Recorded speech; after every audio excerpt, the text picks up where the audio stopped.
السلام علیکم ورحمۃ اللہ وبرکاتہ۔ حضرت سلیمان اور مسجد اقصیٰ کا اتہاس۔ پیارے دوستو، ایسے ہی سچے قصوں کے لیے ہمارے چینل اسلام میں نور کو سبسکرائب کرنا نہ بھولیں۔ بسم اللہ الرحمن الرحیم۔ سلیمان علیہ السلام کا سب سے بڑا کارنامہ یہ ہے کہ آپ نے مسجد اقصیٰ تعمیر کروائیں۔ اس کی پہلی تعمیر یعقوب علیہ السلام نے کرائی تھی۔ صحیح حدیث میں ہے کہ رسول اللہ صلی اللہ علیہ وسلم سے پوچھا گیا، زمین میں کون سی مسجد سب سے پہلے تعمیر کی گئی؟ آپ نے فرمایا، مسجد حرام، یعنی مکہ معظمہ والی مسجد۔ پھر آپ سے پوچھا گیا کہ اس کے بعد کون سی مسجد زمین میں بنائی گئی؟ آپ نے جواب دیا، مسجد اقصیٰ۔ جب وقت نصر نے اس پر قبضہ جما لیا تو اس نے مسجد اقصیٰ ڈھا دی، لیکن پھر سلیمان علیہ السلام کو اللہ تعالیٰ نے بادشاہت عطا کی تو انہوں نے مسجد اقصیٰ کی تعمیر شروع کرا دی۔ اس کے ساتھ ہی انہوں نے ہیکل سلیمانی بھی تعمیر کروایا۔ یہودی آج تک اس کو مقدس سمجھتے ہیں۔ یہ مسجد اقصیٰ کے بالکل قریب ہے۔ مسجد اقصیٰ میں نماز کی فضیلت۔ مسجد اقصیٰ کے فضیلت میں بہت سی روایت ملتی ہے، جیسا کہ رسول اللہ صلی اللہ علیہ وسلم کا ارشاد ہے، مسجد حرام میں ایک نماز کا ثواب 1,00,000 نمازوں کے برابر ہے۔ مسجد نبوی میں ایک نماز کا ثواب 1,000 نماز کے برابر ہے، اور مسجد اقصیٰ میں 500 نمازوں کے برابر ثواب ملتا ہے۔ حضرت سلیمان کی دعا۔ مسند احمد میں عبداللہ بن عمرو بن عاص رضی اللہ تعالی عنہما سے روایت ہے کہ رسول اللہ صلی اللہ علیہ وسلم نے فرمایا، جب سلیمان علیہ السلام نے بیت المقدس کو تعمیر کیا تو اللہ تعالیٰ سے 3 دعائیں مانگی۔ ان میں سے اللہ تعالیٰ نے 2 قبول فرمائیں اور ایک کے بارے میں ہم امید رکھتے ہیں کہ وہ ہمیں ملے گی۔ انہوں نے پہلا سوال یہ کیا کہ مجھے ایسی حکومت دے جو تیری حکومت کے موافق ہو، یعنی عدل و انصاف کی فراوانی ہو اور کسی پر ظلم زیادتی نہ ہو۔ اللہ تعالیٰ نے یہ دعا قبول فرمائی۔ دوسرا سوال یہ کیا، مجھے ایسا ملک عطا فرمائے جو میرے سوا کسی شخص کے لائق نہ ہو۔ اللہ تعالیٰ نے یہ دعا بھی قبول فرما لی۔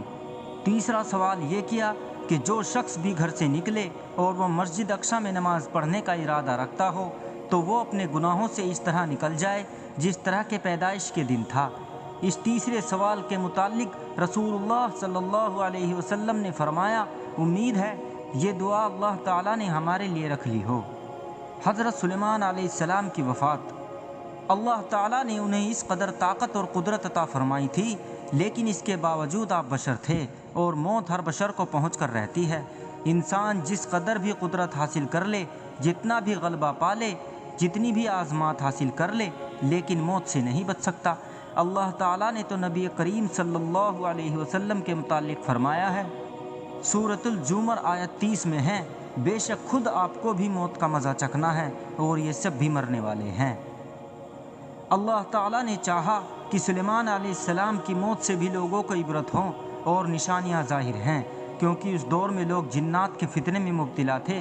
یہ خیال کرتے تھے کہ جنات کو غیب کا علم ہے۔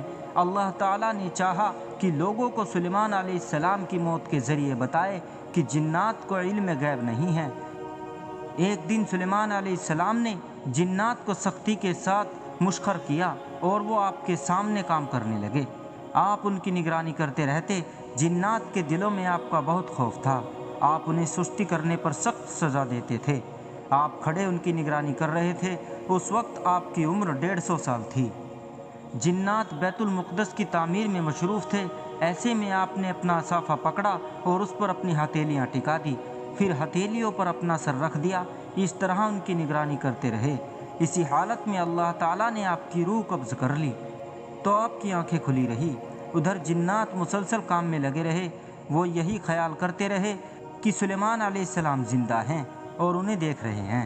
آپ کا خلیفہ آیا تو وہ جان گیا آپ انتقال کر گئے ہیں، لیکن اس نے بھی جنات پر یہ بات ظاہر نہ کی۔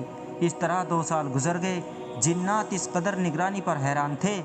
وہ دیکھ رہے تھے کہ 2 سال سے سلیمان علیہ السلام نے حرکت نہیں کی، پلک تک نہیں جھپکی۔ ادھر اللہ تعالیٰ نے دیمک کو سلیمان علیہ السلام کے عشاء پر مسلسل کر دیا۔ وہ اندر ہی اندر لاٹھی کو کھوکھلا کرتے رہے۔ آخر لاٹھی ٹوٹ گئی۔ سلیمان علیہ السلام زمین پر گر گئے۔ اس وقت جنات کو پتہ چلا کہ انہیں فوت ہوئے تو عرصے دراز ہو چکا ہے۔